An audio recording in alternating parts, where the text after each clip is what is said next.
아이의 머리에서 난 피를 보는 순간 서윤의 심장이 멎는 듯 했어요. 서윤에겐 하나뿐인 아들이었기 때문이죠. 6해 전 남편 이도현이 고속도로 추돌사고로 세상을 떠난 후 서윤의 삶은 오로지 아들을 중심이었습니다. 사고 당시 도연의 시신은 거의 알아볼 수 없을 정도로 훼손되었고 그가 남긴 유품들만 일부 남았습니다. 서윤은 남편의 얼굴조차 제대로 보지 못한 채 이별을 해야 했습니다. 그 순간부터 매일 밤 꿈에서 도연의 얼굴을 그리며 깨어나는 일이 반복되었죠. 엄마, 배고파요. 학교에서 돌아온 승준이가 책가방을 던지듯 내려놓고 주방으로 달려들었습니다. 서윤은 승준이의 머리를 쓰다듬었어요. 도연을 닮은 눈매가 묘하게 가슴을 조였죠. 간식 먹을래? 아니면 저녁 먹을래? 서윤이 물었어요. 그때였습니다. 승준이가 부엌 의자에서 뛰어내리다 미끄러졌고 부엌 카운터 모서리에 정수리를 세게 부딪혔어요. 순간 서윤의 심장이 멎는 듯 했습니다. 승준이의 머리에서 붉은 피가 솟구쳤고 아이는 충격으로 울음조차 터뜨리지 못했어요. 승준아, 괜찮아? 엄마 여기 있어. 서윤은 당황했지만 침착함을 유지하려 애썼죠. 수건으로 상처를 누르며 택시를 불렀어요. 가까운 대학병원 응급실로 향하는 내내 서윤의 마음은 무거웠습니다. 내가 좀 더 조심했어야 했는데라는 자책감이 그녀를 괴롭혔어요. 응급실은 한산했습니다. 간호사가 승준이를 응급처치실로 안내했죠. 곧 의사 선생님이 오실 거예요. 걱정 마세요. 아주 심각해 보이진 않아요. 간호사의 말에 서윤은 안도했지만 여전히 승준이의 작은 손을 꼭 잡고 있었습니다. 안녕하세요. 박태준입니다. 오늘 당직 응급의학과 의사예요. 흰 가운을 입은 의사가 들어왔을 때 서윤은 그 자리에서 얼어붙었어요. 그 순간 세상이 멈춘 듯 했습니다. 도연이었어요. 틀림없는 도연의 눈, 도연의 목소리, 심지어 말할 때 살짝 떨리는 눈꼬리까지 완벽히 같았죠. 당신, 서윤의 목소리가 떨렸습니다. 도연이? 의사는 당황한 표정으로 서윤을 바라보았어요. 죄송합니다만 저는 박태준이라고 했습니다. 착각하신 것 같네요. 그의 말투는 낯설었지만 그 얼굴은 분명 서윤의 남편이었어요. 승준이는 상처 치료를 받는 내내 의사의 얼굴을 빤히 쳐다보았습니다. 선생님, 아빠 손이에요. 승준이가 불쑥 말했어요. 의사는 미소를 지었지만 그 눈빛에는 당혹감이 서려 있었죠. 그렇구나. 내 아빠를 생각나게 했나 보구나. 서윤은 머릿속이 하얘졌어요. 이게 다 꿈인가 환각인가 싶었습니다. 하지만 앞에 선 남자는 실제했고 의심할 여지 없이 도연의 얼굴을 하고 있었죠. 결혼하셨나요? 서윤은 간신히 물었어요. 의사는 고개를 저었습니다. 아니요.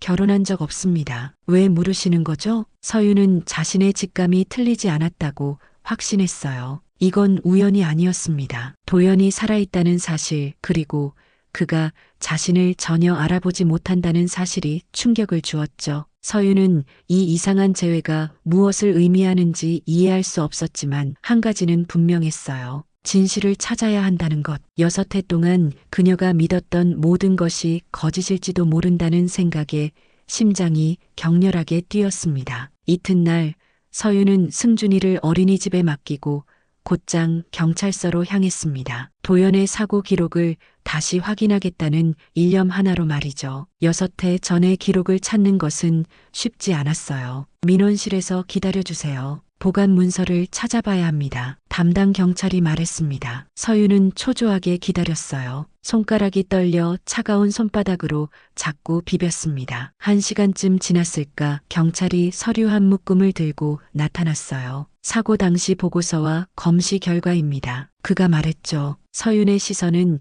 이미 서류에 꽂혀 있었어요. 보고서 내용은 충격적이었습니다. 사망자 이도현, 32살, 신원 확인 방법은 소지품과 차량 번호 대조, 유전자 검사는 없었어요. 서윤은 눈을 깜빡였습니다. 유전자 검사 없이 어떻게 신원을 확정할 수 있죠? 그녀가 물었어요. 경찰관은 난처한 표정을 지었습니다. 당시 상황에 따라 판단했을 겁니다. 시신의 상태가 너무 심각해서 그가 말을 흐렸어요. 후속 조치는 누가 했나요?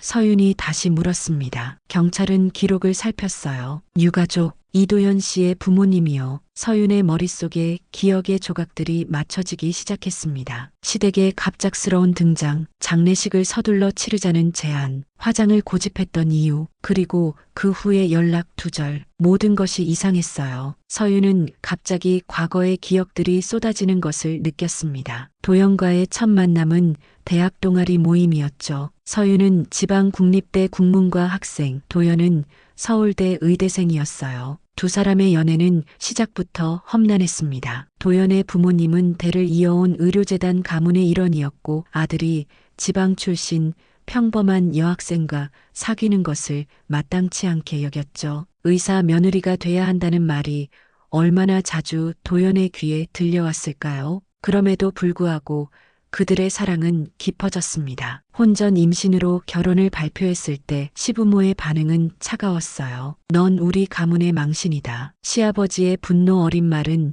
지금도 서윤의 귀에 선명했습니다. 결혼식의 시댁은 불참했고 그 후로 연락은 거의 끊겼어요. 도연은 가족과의 관계를 회복하려 노력했지만 시댁은 완강했습니다. 사고 당일 서윤은 승준이를 데리고 친정에 있었어요. 깊은 밤 전화벨이 울렸고 낯선 경찰의 목소리가 도연의 사고 소식을 전했습니다. 서윤이 병원에 도착했을 때 이미 시부모가 와 있었어요. 우리가 처리할 테니 걱정하지 마. 시어머니의 말은 위로보다는 통보에 가까웠습니다. 왜 그때 더 의심하지 않았을까요? 서윤은 자책했어요. 아마도 충격과 슬픔이 모든 판단력을 마비시켰기 때문일 겁니다. 그리고 이제 6해가 지난 지금 도연의 얼굴을 한 남자가 나타났어요. 박태준이라는 이름으로. 서윤은 결심했습니다. 이 수수께끼를 풀어야 했어요. 그녀는 경찰서를 나와 곧장 도연의 사고가 났던 병원으로 향했습니다. 길고 복잡한 행정 절차 끝에 서윤은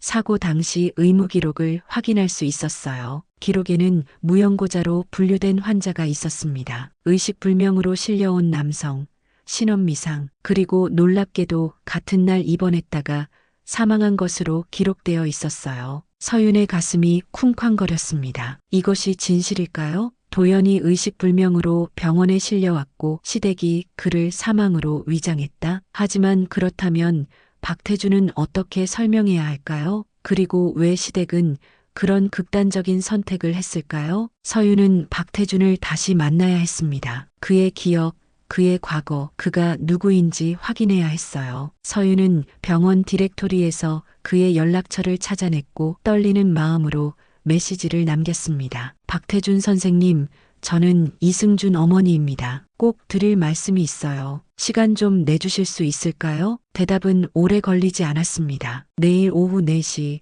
병원 카페에서 뵙겠습니다. 짧고 정중한 메시지였지만 서윤의 심장은 마구 뛰었어요. 내일 그녀는 6해 동안 잃어버렸던 사람을 다시 만나게 될 것입니다. 아니, 어쩌면 그 사람은 이미 돌아오지 않을지도 모릅니다. 그저 같은 얼굴을 한 타인일 뿐이라면 서윤은 그 가능성에 대해서도 준비해야 했습니다. 밤이 깊어갔습니다. 서윤은 서랍장에서 오래된 앨범을 꺼냈어요. 도연과의 추억이 담긴 사진들, 결혼식, 승준이의 돌잔치, 마지막 가족여행, 그리고 마침내 작은 상자 속에서 그녀는 도연의 머리카락이 담긴 작은 봉투를 찾아냈습니다. 유전자 검사, 이것만이 진실을 밝힐 수 있는 유일한 방법이었어요. 다음 날 서윤은 조용한 병원 카페에 일찍 도착했습니다. 창가 자리에 앉아 바깥의 움직임을 응시하며 마음을 가다듬었어요. 병원 로비에서 흰 가운을 입은 의료진들이 분주히 오가는 모습이 보였습니다. 그들 중 누군가는 도연의 얼굴을 한 박태준일지도 모른다는 생각에 서윤의 심장은 미세하게 떨렸어요. 시간은 느리게 흘렀습니다. 서윤은 가방에서 사진첩을 꺼내 책상 위에 올려놓았어요.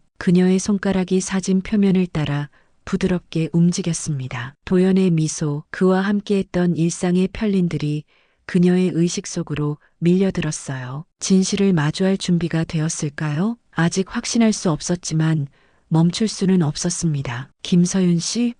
낮고 부드러운 목소리에 서윤은 고개를 들었어요. 박태준이 눈앞에 서 있었습니다. 흰 가운 대신 단정한 셔츠 차림이었어요. 도연과 똑같은 눈매하지만 그 안에 담긴 감정은 낯설게 느껴졌습니다. 앉으시겠어요?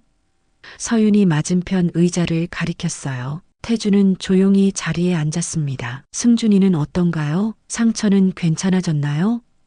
그가 먼저 물었어요. 서윤은 미소 지었습니다. 네, 많이 좋아졌어요. 선생님 덕분이죠. 대화는 형식적인 안부로 시작되었지만 서윤의 마음은 이미 깊은 곳으로 향하고 있었어요. 사실은 서윤이 조심스럽게 말을 꺼냈습니다. 제가 선생님을 만나자고 한 이유가 있어요. 그녀는 테이블 위에 놓인 사진첩을 펼쳤어요. 첫 페이지에는 도연과 서윤의 결혼식 사진이 있었습니다. 이 사람이 제 남편이에요. 6해 전 교통사고로 세상을 떠났죠. 박태준의 표정이 굳어졌어요. 그는 사진을 바라보았고 그의 눈에 혼란이 스쳤습니다. 이게 무슨... 그가 말을 더듬었어요. 서윤은 침착하게 계속했습니다. 선생님을 처음 봤을 때 제 심장이 멈췄어요. 제 남편과 똑같았거든요. 같은 얼굴, 같은 목소리, 심지어 말할 때 눈꼬리가 살짝 떨리는 것까지. 박태준은 불편한 기색을 감추지 못했습니다. 김서윤 씨,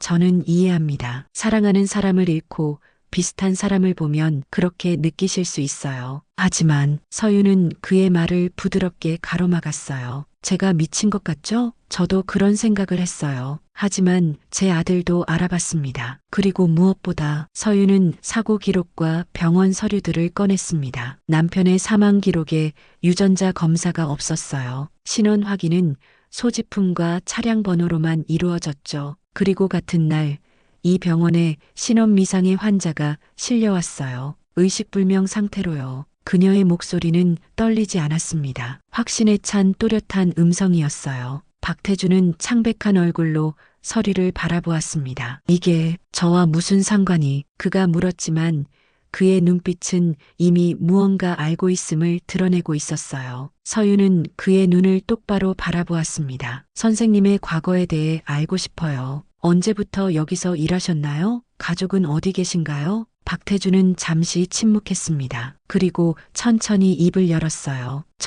제 기억은 5해 전부터 시작됩니다. 그 이전의 삶은... 그가 머뭇거렸어요. 교통사고였어요. 큰 부상을 입고 깨어났을 때 저는 제가 누구인지 기억하지 못했습니다. 의료진은 제게 박태준이라는 이름을 알려주었고 저는 그것을 받아들였죠. 서윤의 심장이 빠르게 뛰었습니다. 그 의료진이 누구였는지 기억나세요?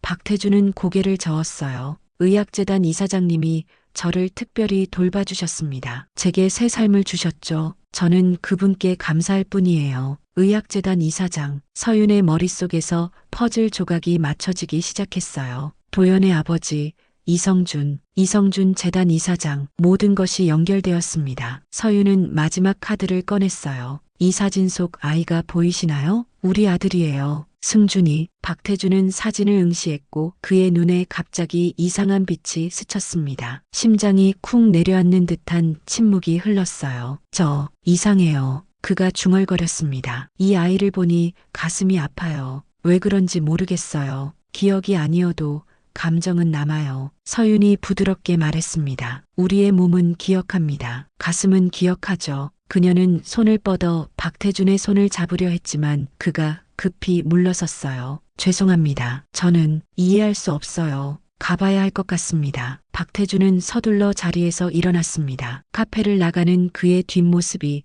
흐릿해 보였어요. 서윤의 눈에는 눈물이 고여 있었기 때문이죠. 이것으로 끝난 것일까요? 아니, 그저 시작에 불과했습니다. 서윤은 그가 남긴 빈자리를 바라보며 결심했어요. 이번에는 포기하지 않겠다고. 도연을 다시 찾을 때까지, 진실을 밝힐 때까지. 다음 날 서윤은 학교에 병가를 냈습니다. 그리고 도연의 아버지 이성준 재단 이사장을 만나기 위해 대형 병원 본관으로 향했어요. 비서의 완강한 거부에도 불구하고 서윤은 귀가하지 않겠다고 버텼습니다. 마침내 그녀는 이성준을 마주하게 되었어요. 오랜만이군요, 서윤 씨. 이성준의 목소리는 차가웠습니다. 그의 사무실은 병원 최상층에 위치해 있었고 창밖으로는 도시 전경이 펼쳐져 있었어요. 권력과 위험을 상징하는 공간이었죠. 할 말이 있어요. 서윤이 단호하게 말했습니다. 제 남편에 관한 것입니다. 이성준의 사무실은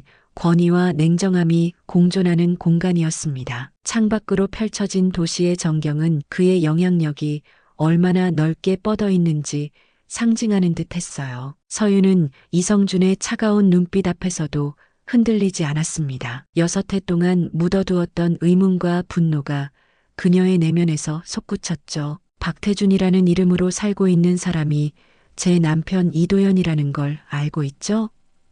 서윤의 목소리는 단호했습니다. 이성준의 눈가에 미세한 움직임이 일었지만 그는 침착함을 유지했어요. 무슨 말씀을 하시는 건지 모르겠군요. 그가 답했습니다. 서윤은 준비해온 서류들을 테이블 위에 펼쳤어요. 도연의 사망 기록에는 유전자 검사가 없었어요. 시신은 알아볼 수 없을 정도로 훼손됐고 신원 확인은 소지품으로만 이루어졌죠. 그리고 같은 날 신원불명의 환자가 이 병원에 실려왔습니다. 서윤의 손가락이 서류를 가리켰어요. 그 환자는 기억상실 진단을 받았고 재단의 특별관리 대상이 되었죠. 이것들이 모두 우연일까요? 이성준의 표정이 굳어졌습니다. 그런 오래된 기록들을 뒤져서 무엇을 얻으려는 거죠? 도연은 이미 세상을 떠났어요. 그 사실을 받아들이세요. 그의 목소리에는 명령조가 실렸습니다. 하지만 서윤은 물러서지 않았어요. 그럼 박태준은 누구인가요? 왜 그는 제 남편과 똑같은 얼굴을 하고 있죠? 서윤이 다시 물었습니다. 이성준은 잠시 침묵했어요. 그의 눈에 복잡한 감정이 스쳤습니다. 마침내 그가 입을 열었어요. 서윤 씨, 때로는 놓아주는 것이 더 나을 때가 있습니다. 도연은 당신과 함께하는 삶을 원하지 않았어요. 이성준의 말은 서윤의 가슴을 찔렀습니다. 거짓말이에요. 서윤의 목소리가 떨렸어요. 도연은 우리 가족을 사랑했어요. 그가 원치 않았던 건 당신들의 간섭이었죠. 이성준의 얼굴이 붉어졌습니다. 간섭이라고요? 우리는 단지 아들의 미래를 걱정했을 뿐입니다. 도연은 명문의대를 나온 재능 있는 의사였어요. 그런데 당신은 그가 말을 흐렸습니다. 서윤의 가슴 속에서 분노가 타올랐지만 그녀는 냉정함을 유지했어요. 저는 뭐였죠? 지방대 출신의 평범한 교사. 그래서 당신 아들의 배우자 자격이 없었나요? 서윤의 질문에 이성준은 대답하지 않았지만 그의 침묵이 모든 것을 말해주고 있었습니다. 그런데 이제는 이해해요. 당신들이 왜 그렇게까지 했는지. 서윤이 계속했어요. 사고는 기회였죠. 도연을 되찾아 새 삶을 만들어줄 기회. 이성준의 눈에 놀라움이 스쳤습니다. 서윤이 이렇게까지 알고 있을 거라고 예상하지 못했던 듯 했어요. 그는 새 삶을 살고 있어요. 좋은 의사로서 많은 생명을 구하고 있죠. 그게 더 나은 운명이 아닌가요? 이성준이 마침내 인정하듯 말했습니다. 누가 그의 운명을 결정할 권리가 있나요? 서윤이 물었어요. 그가 스스로 선택할 기회조차 주지 않았잖아요. 그리고 우리 아들은요? 아버지를 잃은 아이의 상처는 생각하지 않으셨나요? 서윤의 목소리에 깊은 슬픔이 묻어났습니다. 이성준은 창밖을 바라보았어요. 잠시 침묵이 흘렀습니다. 돌이킬 수 없는 결정이었어요. 그가 마침내 말했죠. 도연은 심각한 뇌 손상을 입었고 기억을 완전히 잃었습니다. 의사들은 기억이 돌아올 가능성이 희박하다고 했어요. 우리는 그에게 새로운 시작을 주기로 했습니다. 그의 아내와 아들에게 알리지 않고요? 서윤이 물었어요. 이성준은 고개를 저었습니다. 당신이 감당할 수 있었을까요? 당신의 남편은 살아있지만 당신을 기억하지 못한다는 사실을, 끊임없이 그의 기억을 되찾기 위해 노력하는 삶을. 그리고 만약 결코 기억이 돌아오지 않는다면? 서윤은 그 말에 잠시 침묵했어요. 처음으로 그녀는 이성준의 입장에서 생각해 보았습니다. 하지만 곧 마음을 다잡았죠. 그래도 알 권리가 있었어요. 선택할 권리가. 서윤이 단호하게 말했습니다. 이제라도 도연에게 진실을 알릴 거예요. 이성준의 표정이 경직되었어요. 그가 믿을 것 같습니까? 당신의 말을 증거 없이? 그가 차갑게 물었습니다. 서윤은 가방에서 작은 봉투를 꺼냈어요. 이건 도연의 머리카락이에요. 유전자 검사를 위해 보관해왔죠. 그녀가 말했습니다. 이제 진실을 밝힐 때가 됐어요. 이성준의 얼굴이 창백해졌어요. 그는 서윤을 오랫동안 응시했습니다. 당신은 모든 것을 망칠 수 있어요. 도현, 아니, 태준의 새 삶을, 그가 쌓아온 모든 것을. 그가 경고했습니다. 서윤은 담담하게 대답했어요. 저는 그저 진실을 원할 뿐입니다. 그리고 그 결정은 도연이 직접 내려야 해요. 이성준은 한숨을 내쉬었어요. 그가 당신을 사랑했던 것은 사실입니다. 그가 마침내 인정했죠. 하지만 이제 그는 다른 사람이에요. 그걸 받아들일 준비가 되어 있나요?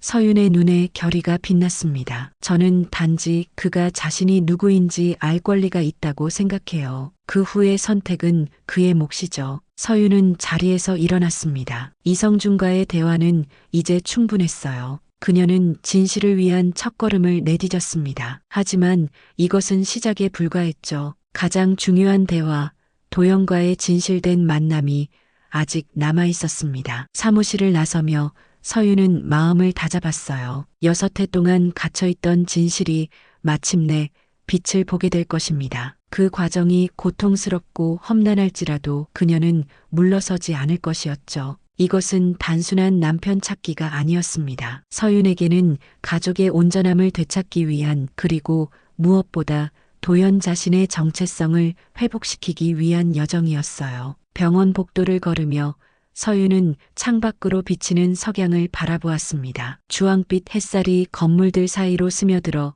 도시를 물들이는 모습이 마치 그녀의 내면을 비추는 듯 했어요. 이성준과의 대면 이후 서윤은 묘한 평온함을 느꼈습니다. 6해 동안 가슴 깊이 묻어두었던 의문이 마침내 답을 찾기 시작했기 때문이었죠. 그러나 평온함 너머에는 더 깊은 불안이 자리했습니다. 진실을 알게 된 도연은 어떤 선택을 할까요? 기억 없는 삶에서 쌓아올린 새로운 정체성을 버릴 수 있을까요? 서윤은 병원 정원의 벤치에 앉아 이런 생각들을 정리했어요. 저녁 공기가 차갑게 느껴졌지만 결심은 더욱 단단해졌습니다. 다음 날 서윤은 승준이를 데리고 집 근처 공원으로 나왔어요. 아이는 그네에서 즐겁게 놀았고 서윤은 그런 아들의 모습을 지켜보며 미소 지었습니다. 마음 한구석에선 불안감이 자리했지만 아들의 웃음소리가 그것을 달래주는 듯 했어요. 그때 그녀의 전화기가 울렸습니다. 김서윤 씨? 낯익은 목소리였지만 평소보다 긴장되어 있었어요. 박태준입니다. 얘기 좀 할 수 있을까요? 서윤의 심장이 빠르게 뛰었습니다. 물론이요. 어디서 만날까요? 그녀가 물었어요. 그들은 작은 카페에서 만나기로 했습니다. 서윤이 승준이와 함께 도착했을 때 박태준은 이미 창가 자리에 앉아 있었어요. 그는 평소의 의사 가운이 아닌 편안한 차림새였고 그의 눈빛에는 어떤 결의가 담겨 있었습니다. 와줘서 고마워요. 태준이 먼저 말했어요. 그의 시선이 승준이에게 머물렀고 그의 눈에 이상한 빛이 스쳤습니다. 이 아이가... 그가 말을 멈추었어요. 서윤은 조용히 고개를 끄덕였습니다. 네, 당신의 아들이에요. 박태준은 깊은 숨을 들이마셨어요. 어제 이성준 이사장님을 만났습니다. 그가 천천히 말했죠. 모든 것을 말씀해 주셨어요. 제가 이도현이라는 사실을. 그의 목소리에는 혼란과 불신 그리고 미묘한 분노가 뒤섞여 있었습니다. 서윤은 그의 손을 잡으려 했지만 그가 다시 물러섰어요. 아직은 조금 시간이 필요해요. 그가 말했습니다. 6해 동안 쌓아온 제 삶이 모두 거짓이었다니 받아들이기 어렵습니다. 이해해요. 서윤이 부드럽게 대답했습니다. 도연 씨, 아니 박태준 씨가 어떤 이름으로 불리든 당신의 감정을 존중해요. 저는 그저 진실을 알려드리고 싶었을 뿐이에요. 그녀의 말은 진심이었고 그것이 태준의 마음에 닿은 듯 했어요. 태준은 승준이를 바라보았습니다. 아이는 호기심 어린 눈으로 그를 응시하고 있었어요. 안녕. 태준이 조심스럽게 인사했습니다. 아이는 밝게 웃었어요. 안녕하세요, 아저씨. 엄마가 아저씨 얘기 많이 해줬어요. 그 순간 태준의 눈에 무언가 변화가 일었습니다. 마치 오래된 문이 살짝 열리는 듯한 느낌이었어요. 무슨 얘기요?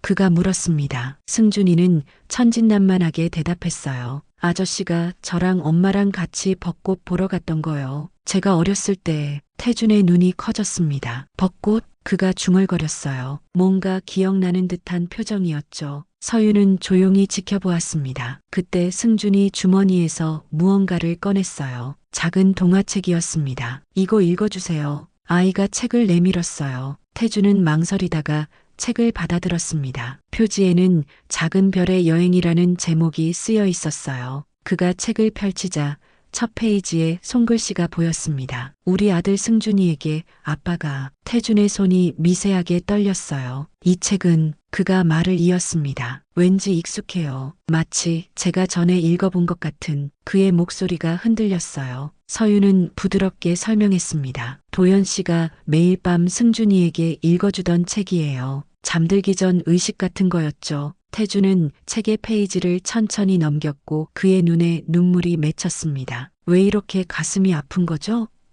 그가 물었어요. 기억이 없는데 이 감정은 뭔가요?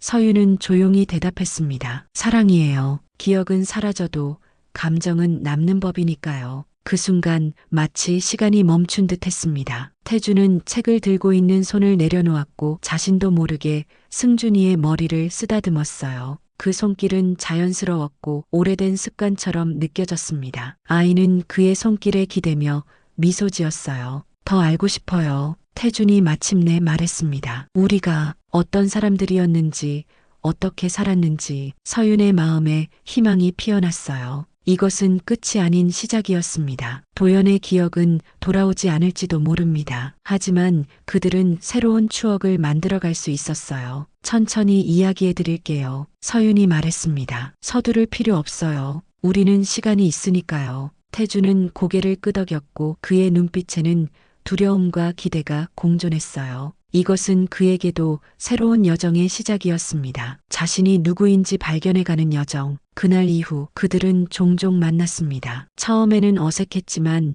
시간이 지날수록 편안함이 자리 잡았어요. 서윤은 도연과의 추억을 하나씩 들려주었고 태주는 조금씩 그 이야기 속에서 자신을 찾아갔습니다. 기억은 돌아오지 않았지만 그의 마음이 움직이기 시작했어요. 그러나 평화로운 시간은 오래가지 않았습니다. 어느 날 태주는 병원에서 이성준에게 불려갔어요. 그의 표정은 다시 굳어졌고 서윤에게 온 메시지는 차가웠습니다. 당분간 만나지 말아요. 생각할 시간이 필요합니다. 서윤은 그 메시지를 읽으며 마음이 무너졌어요. 시댁의 개입이 다시 시작된 것일까요? 침묵은 때로 가장 큰 소음보다 견디기 어렵습니다. 서윤의 일상은 다시 정적 속으로 가라앉았어요. 태준으로부터 소식이 끊긴 후 그녀의 마음 깊은 곳에서는 불안과 희망이 끊임없이 충돌했습니다. 창가에 앉아 비 내리는 거리를 바라보며 서윤은 태준이 지금 무엇을 생각하고 있을지 상상했어요. 자신의 정체성과 씨름하고 있을까요? 아니면 이미 과거를 뒤로하고 박태준으로서의 삶을 선택했을까요? 승준이는 엄마의 변화를 예민하게 감지했습니다. 엄마, 그 선생님 언제 또 볼 거예요?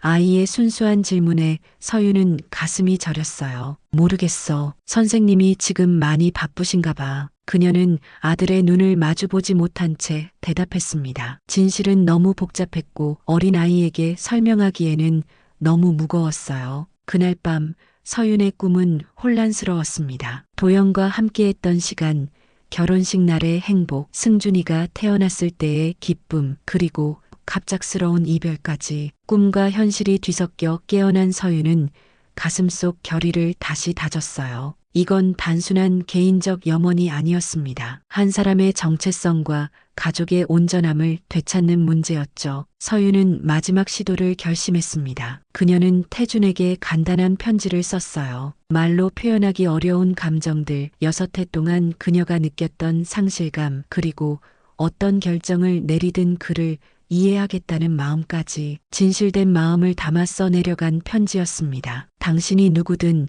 어떤 선택을 하든 그것은 당신의 권리예요. 나는 그저 진실이 알려지길 바랐을 뿐입니다. 우리는 행복했어요. 그리고 승준이는 여전히 아버지를 그리워합니다. 하지만 당신이 돌아오지 않기로 결정한다면 우리는 그것도 받아들일 준비가 되어 있어요. 편지를 병원으로 보낸 후 서윤은 일상으로 돌아갔습니다. 학교에서 아이들을 가르치고 승준이와 저녁을 함께하고 밤이면 조용히 책을 읽었어요. 겉으로는 평범한 일상이었지만 내면은 끊임없이 흔들렸습니다. 매일 밤 전화가 울리길 기다렸고 매일 아침 현관문 앞에 누군가 서 있길 바랐죠. 일주일이 지났습니다. 아무 소식도 없었어요. 서윤은 점차 희망을 버리기 시작했습니다. 어쩌면 이것이 최선의 결말일지도 모른다고 스스로를 위로했어요. 태주는 새로운 삶에 적응했고 그곳에서 더 행복할 수도 있으니까요. 서윤은 자신의 욕심을 내려놓으려 했습니다. 그런 생각으로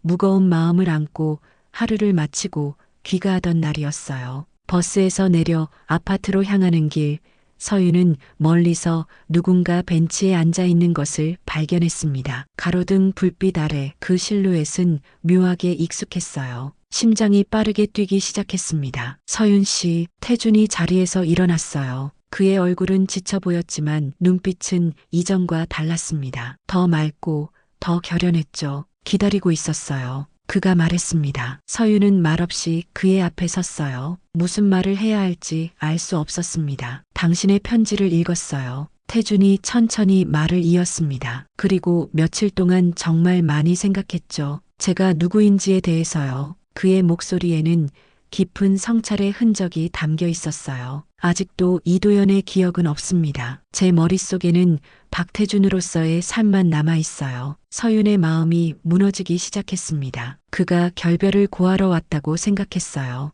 이해해요. 그녀는 간신히 말했습니다. 당신의 선택을 존중해요. 하지만 태준은 고개를 저었어요. 아니, 그게 아닙니다. 그가 서윤의 눈을 바라보았습니다. 제가 깨달은 건 기억이 없어도 감정은 남아있다는 거예요. 당신과 승준이를 볼 때마다 제 마음이 움직여요. 그건 우연이 아니라고 생각합니다. 서윤의 눈에 눈물이 고였어요. 태준은 조심스럽게 그녀의 손을 잡았습니다. 그의 손길은 따뜻했고 도연의 그것과 똑같았죠. 제가 이도연이라는 증거가 있어요. 그가 말했습니다. 유전자 검사 결과입니다. 서윤의 심장이 멎는 듯 했어요. 정말요?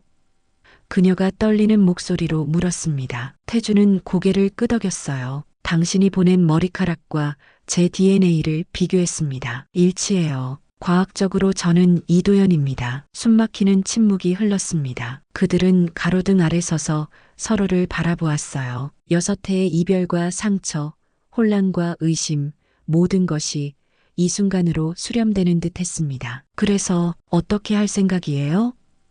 서윤이 조심스레 물었어요. 태준의 눈에 결의가 빛났습니다. 진실을 받아들이고 싶어요. 제가 누구인지 알고 싶고 잃어버린 시간을 찾고 싶어요. 그가 말했습니다. 그리고 승준이를 알고 싶어요. 제 아들을요. 서윤의 눈에서 눈물이 흘러내렸어요. 이것은 꿈인가요? 아니면 현실일까요? 모든 것이 너무 극적이었고 믿기 어려웠습니다. 시댁은요? 그녀가 물었어요. 이성준 이사장님은 이 결정에 대해 어떻게 생각하시나요? 태준의 표정이 굳어졌습니다. 그분은 많은 걸 숨기셨어요. 제 정체성을 빼앗은 거나 마찬가지죠. 그의 목소리에 쓸쓸함이 묻어났어요. 하지만 이제는 제가 스스로 결정할 차례입니다. 당신과 승준이가 제 가족이라면 저는 그걸 인정하고 싶어요. 서윤은 말없이 태준을 바라보았습니다. 그의 눈빛, 목소리, 몸짓은 여전히 도연의 것이었어요. 그러나 그의 마음속에는 다른 삶의 기억이 자리 잡고 있었죠. 그것은 쉽게 해결될 수 있는 문제가 아니었습니다. 천천히 가요. 서윤이 마침내 말했어요. 우리에겐 시간이 있으니까요. 두 사람은 나란히 걸었습니다. 말없이 그저 서로의 존재를 느끼며 서윤은 이것이 새로운 시작임을 알았어요. 과거로의 회귀가 아닌 완전히 새로운 여정의 시작. 그들은 이제 함께 이 복잡한 현실을 헤쳐나가야 했습니다. 기억의 상실과 회복 사이에서 정체성의 혼란과 확립 사이에서 균형을 찾아가야 했어요. 아파트에 도착했을 때 승준이가 현관문을 열고 그들을 맞이했습니다. 아이의 눈이 태준을 향해 커졌어요. 선생님, 승준이가 반가워하며 달려왔습니다. 태준은 잠시 망설이다 몸을 숙여 아이의 눈높이에 맞추었어요. 안녕, 승준아. 그가 부드럽게 인사했습니다. 태준이 집 안으로 들어섰을 때 그의 존재 자체가 오래된 집의 공기를 변화시켰어요. 오랫동안 비어있던 자리가 마침내 채워지는 듯한 미묘한 감각이었습니다. 서유는 그 순간의 무게를 온전히 느끼며 조용히 문을 닫았어요. 이것은 단순한 방문이 아니라 잃어버린 조각이 제자리를 찾아가는 시작이었습니다. 차 한잔 할래요?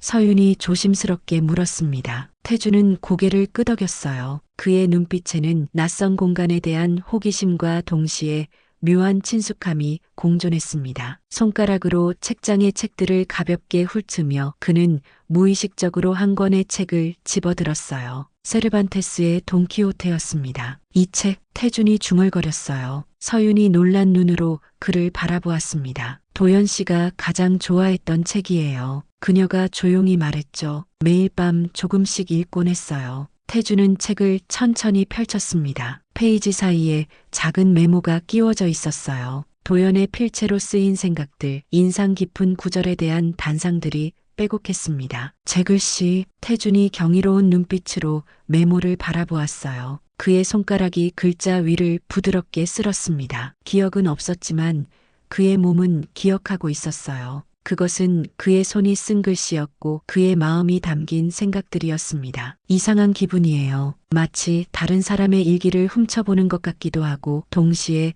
너무 익숙하기도 하고. 승준이가 소파에서 잠들었을 때 어른들은 부엌에서 조용히 이야기를 나눴습니다. 테이블 위에 놓인 차가 식어가는 동안 그들은 앞으로의 걸음을 조심스레 계획했어요. 법적으로는 어떻게 해야 할까요?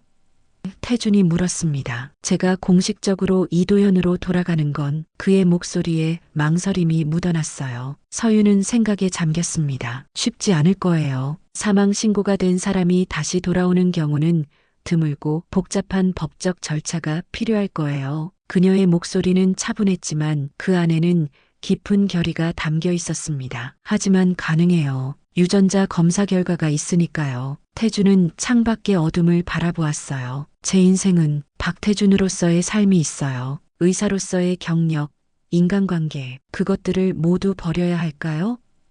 그의 질문에는 내면의 갈등이 묻어났습니다. 자신의 정체성을 찾는 여정은 단순히 과거를 되찾는 것이 아니라 두 개의 삶 사이에서 균형을 찾는 과정이었어요. 서유는 그의 고민을 이해했습니다. 모든 것을 한꺼번에 바꿀 필요는 없어요. 천천히 나아가면 돼요. 그녀가 말했어요. 우리는 이제 시작하는 거니까요. 태주는 고개를 끄덕였습니다. 이것은 과거로의 회귀가 아닌 과거와 현재를 아우르는 새로운 이야기의 시작이었습니다. 다음 날 태주는 병원에 휴가계를 냈습니다. 그는 시간이 필요했어요. 자신이 누구인지, 무엇을 원하는지 정리할 시간, 그리고 무엇보다 승준이와 함께할 시간이 필요했습니다. 아이는 처음에는 조심스러웠지만 곧 태준의 존재에 편안함을 느끼기 시작했어요. 아이와 어른 사이의 신비로운 연결고리, 피의 끌림이 그들을 자연스럽게 이어주었습니다. 그들은 공원에서 시간을 보냈어요. 승준이가 그네를 타는 동안 태준은 서윤에게 물었습니다. 제가 어떤 아버지였나요?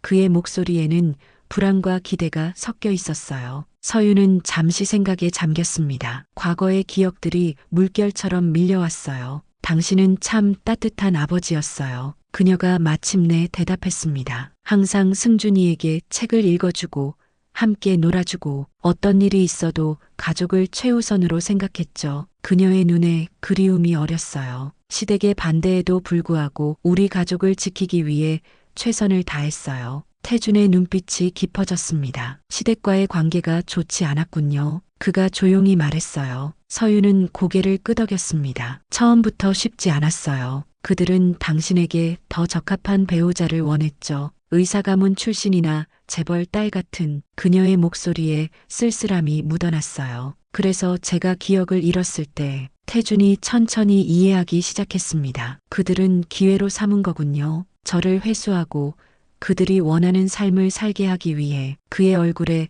복잡한 감정이 스쳤어요. 분노와 배신감 그리고 깊은 상실감이 뒤섞인 표정이었습니다. 서윤은 그의 마음을 읽을 수 있었어요. 미워하지 마세요. 그녀가 부드럽게 말했습니다. 그들 나름의 방식으로 당신을 사랑했을 거예요. 비록 그 방식이 우리를 상처 입혔지만 태주는 깊은 숨을 들이마셨어요. 그는 아직 시부모를 마주할 준비가 되지 않았지만 언젠가는 그들과도 대면해야 한다는 것을 알고 있었습니다. 승준이가 그들에게 달려왔어요. 아저씨, 같이 축구해요. 아이가 들고 있는 작은 공을 향해 태준이 미소 지었습니다. 그래, 해볼까?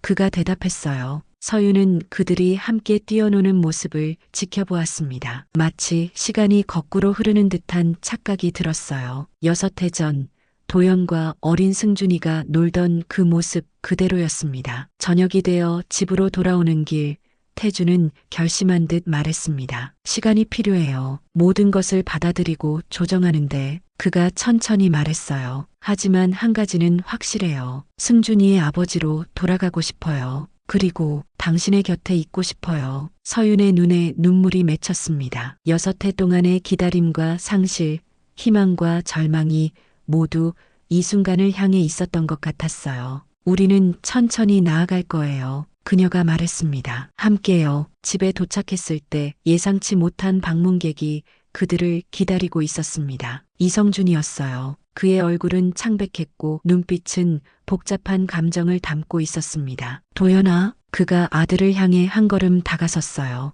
이제 다 알았구나. 공기 중에 무거운 긴장감이 감돌았습니다. 이성준의 등장은 마치 폭풍 전의 고요함처럼 모든 것을 얼어붙게 했어요. 서윤의 심장이 빠르게 뛰었지만 그녀는 침착함을 유지하려 노력했습니다. 태주는 아버지를 바라보았고 그의 눈에는 복잡한 감정이 교차했습니다. 인정과 분노, 그리움과 배신감이 뒤섞인 눈빛이었어요. 아버지, 태준의 목소리는 낮게 가라앉았습니다. 그는 그 호칭을 어색하게 느꼈지만 동시에 그것이 올바르다는 것을 알았어요. 왜 오셨습니까? 그가 물었습니다. 이성준의 얼굴에 피로의 흔적이 역력했어요. 그는 평소에 위험 있는 모습이 아닌 단지 지친 노인처럼 보였습니다. 너를 다시 잃고 싶지 않아서. 이성준이 솔직하게 대답했어요. 우리가 잘못했다는 것을 알아. 하지만 당시에는 그것이 최선이라고 생각했단다. 그의 목소리에 후회의 기색이 묻어났습니다. 서윤은 조용히 승준이의 손을 잡고 안방으로 들어갔어요. 아버지와 아들이 대면할 시간이 필요했습니다. 최선이었다고요? 태준의 목소리가 떨렸습니다. 제 아내와 아들을 제게서 빼앗은 것이 최선이었다고요? 그의 분노가 표면으로 드러났어요. 수년간 쌓인 억눌린 감정이 폭발하는 순간이었습니다. 이성준은 깊은 한숨을 내쉬었어요. 넌 당시 심각한 뇌 손상을 입었어. 기억이 돌아올 가능성은 거의 없었지. 그가 천천히 설명했습니다. 우리는 내가 괴로워할 것이라고 생각했단다. 과거의 사랑과 가족을 기억하지 못하는데 매일 그들을 마주해야 한다면 얼마나 고통스러울까? 그의 말에는 진심이 담겨 있었지만 그것만으로는 충분하지 않았어요. 그건 제가 결정할 문제였습니다. 태준이 단호하게 말했어요. 그리고 서윤 씨와 승준이는요? 그들의 삶은 생각해 보셨습니까? 사랑하는 사람을 잃은 그들의 고통은요? 그의 질문은 날카로웠지만 정당했습니다. 이성준은 고개를 숙였어요. 우리는 항상 너를 위해 최선을 다했다고 생각했단다. 이성준이 부드럽게 말했습니다. 내가 국립대 출신 교사와 결혼했을 때 우리는 그것이 내 재능과 가능성을 제한할 것이라고 두려워했어. 하지만 그가 잠시 말을 멈추었어요. 우리는 내 행복이 무엇인지 묻지 않았구나. 태준의 마음에 과거의 기억들이 스치는 듯 했습니다. 실제 기억은 아니었지만 서윤이 들려준 이야기들, 보여준 사진들이 마음속에 그림을 그려냈어요. 행복했던 가정, 사랑으로 충만했던 시간들. 저는 그들과 함께 행복했습니다. 그가 마침내 말했어요. 그리고 이제 다시 그 행복을 찾고 싶습니다. 이성준의 눈에 눈물이 맺혔습니다. 그는 무릎을 꿇었어요. 평생 한 번도 그런 모습을 보인 적 없는 그였습니다. 용서해다오, 아들아. 그가 간절히 말했습니다. 우리의 오만과 이기심으로 너희에게 돌이킬 수 없는 상처를 입혔구나. 그의 목소리는 흔들렸지만 진심이 담겨 있었어요. 태주는 무릎 꿇은 아버지를 바라보았습니다. 그의 마음속에서 복잡한 감정이 소용돌이쳤어요. 분노와 상처 그리고 이해의 감정이 교차했습니다. 저는 당장 용서할 수는 없습니다. 그가 정직하게 말했어요. 하지만 시간이 지나면 언젠가는 가능할지도 모르겠네요. 서윤이 승준이와 함께 거실로 돌아왔을 때 방 안의 공기는 달라져 있었습니다. 여전히 무거웠지만 어떤 의미로는 더 맑아진 것 같았어요. 이성준은 손자를 바라보았고 그의 눈에 후회와 희망이 교차했습니다. 정말 많이 컸구나. 그가 중얼거렸어요. 승준이는 낯선 노인을 호기심 어린 눈으로 바라보았습니다. 아저씨는 누구세요? 아이가 순진하게 물었어요. 이성준은 잠시 망설였습니다. 어떻게 대답해야 할지 몰랐던 거죠. 태준이 앞으로 나섰습니다. 승준아, 이분은 할아버지야. 그가 부드럽게 말했어요. 아이의 눈이 커졌습니다. 정말요? 할아버지가 있었어요? 승준이의 질문에 방 안의 어른들은 모두 가슴이 저렸어요. 아이에게는 6해라는 긴 시간이 모든 것이었습니다. 그에게 할아버지는 없던 존재였죠. 이제부터 알게 될 거야. 서윤이 부드럽게 대답했습니다. 이성준은 마침내 일어났어요. 가겠습니다. 그가 말했습니다. 하지만 한 가지 약속해 주세요. 그의 목소리는 진지했어요. 법적인 문제들, 도연의 신원 회복에 관한 일들, 제가 도울 수 있게 해주십시오. 그것이 제가 할 수 있는 최소한의 보상입니다. 태준과 서윤은 서로를 바라보았습니다. 그들 앞에는 긴 여정이 놓여 있었어요. 잃어버린 시간을 되찾는 것은 불가능했지만 새로운 시간을 만들어갈 수는 있었습니다. 도와주세요. 서윤이 마침내 말했어요. 우리 가족이 법적으로도 실질적으로도 다시 하나가 될 수 있도록요. 봄이 깊어가는 어느 날 서윤은 법원 앞에 서 있었습니다. 태준과 승준이가 그녀의 양옆에 섰고 조금 떨어진 곳에 이성준 부부가 있었어요. 법정에서의 모든 절차가 끝났고 이제 그들은 결과를 기다리고 있었습니다. 이도현 씨의 사망 취소 및 가족관계 정정 신청이 승인되었음을 알립니다. 판사의 선고가 법정에 울려 퍼졌어요. 태준의 눈에 눈물이 고였습니다. 그는 이제 공식적으로 이도현이 되었어요. 법적으로는 그렇지만 그의 마음속에는 여전히 두 개의 정체성이 공존했습니다. 박태준으로서의 기억과 이도현으로서의 본질, 그 두 개의 세계를 통합하는 것은 쉽지 않았지만 그는 매일 조금씩 나아가고 있었어요. 승준이는 뛰어다니며 기뻐했습니다. 이제 아빠가 진짜 아빠가 된 거예요?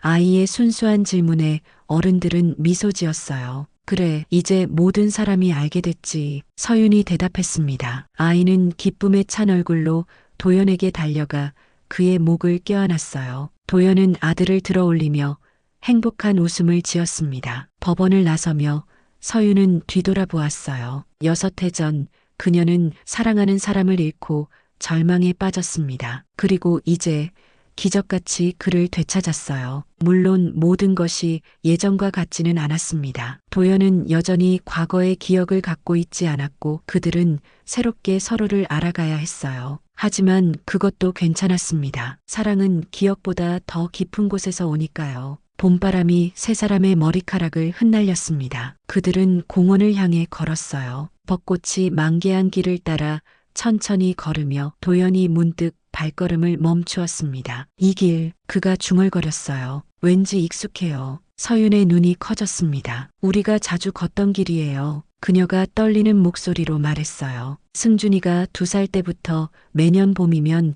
이 길을 걸었죠. 도연의 눈빛이 변했습니다. 그것은 기억의 귀환이 아니라 감각의 깨어남이었어요. 그의 몸이 기억하고 있었던 것입니다. 그때도 이 길 걸었어.